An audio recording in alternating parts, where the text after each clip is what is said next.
bulls made terrible war mounts. In mythology and history, bulls are often depicted as powerful and unstoppable, but their potential as war mounts was limited.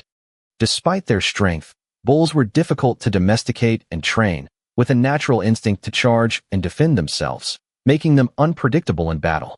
Their size and temperament also made them hard to control, highlighting the surprising drawbacks that made them unsuitable for cavalry use, a fact that would influence the course of ancient warfare.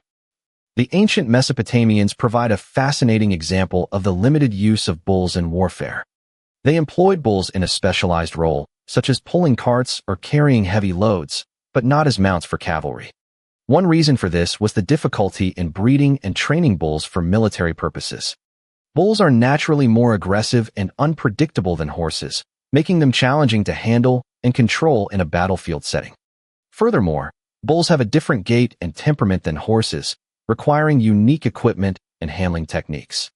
The Mesopotamians likely found it more practical to use horses, which were already well established as a domesticated species, rather than investing in the costly and time-consuming process of breeding and training bulls for warfare.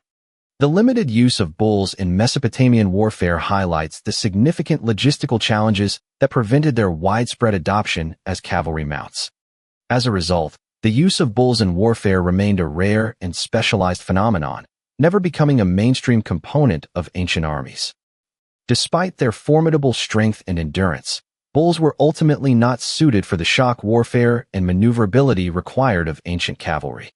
The key to successful cavalry tactics lay in the ability to rapidly respond to changing battlefield conditions, something that bulls were not well equipped to handle. Their size and ferocity made them difficult to control, and their natural instinct to charge headlong at obstacles or opponents often proved more of a liability than an asset.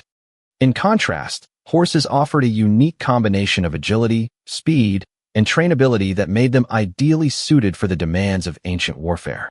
As a result, bulls were largely relegated to limited roles, such as draft animals or symbols of power, rather than being used as frontline cavalry mounts. This underscores the importance of maneuverability and tactical flexibility in ancient warfare and highlights the reasons why horses became the preferred choice for cavalry units across the ancient world.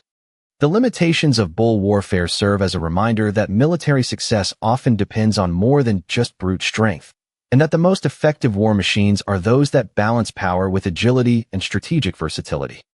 In conclusion, the reasons behind the absence of bulls in ancient cavalry are multifaceted.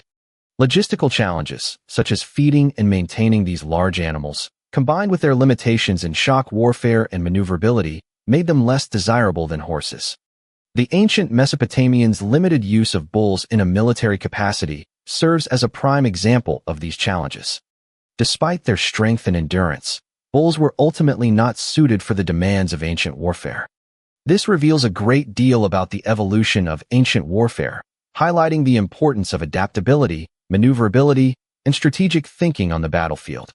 The fact that bulls were not used as cavalry mounts underscores the ingenuity and practicality of ancient warriors, who recognized the value of horses in warfare and developed tactics that leveraged their unique strengths.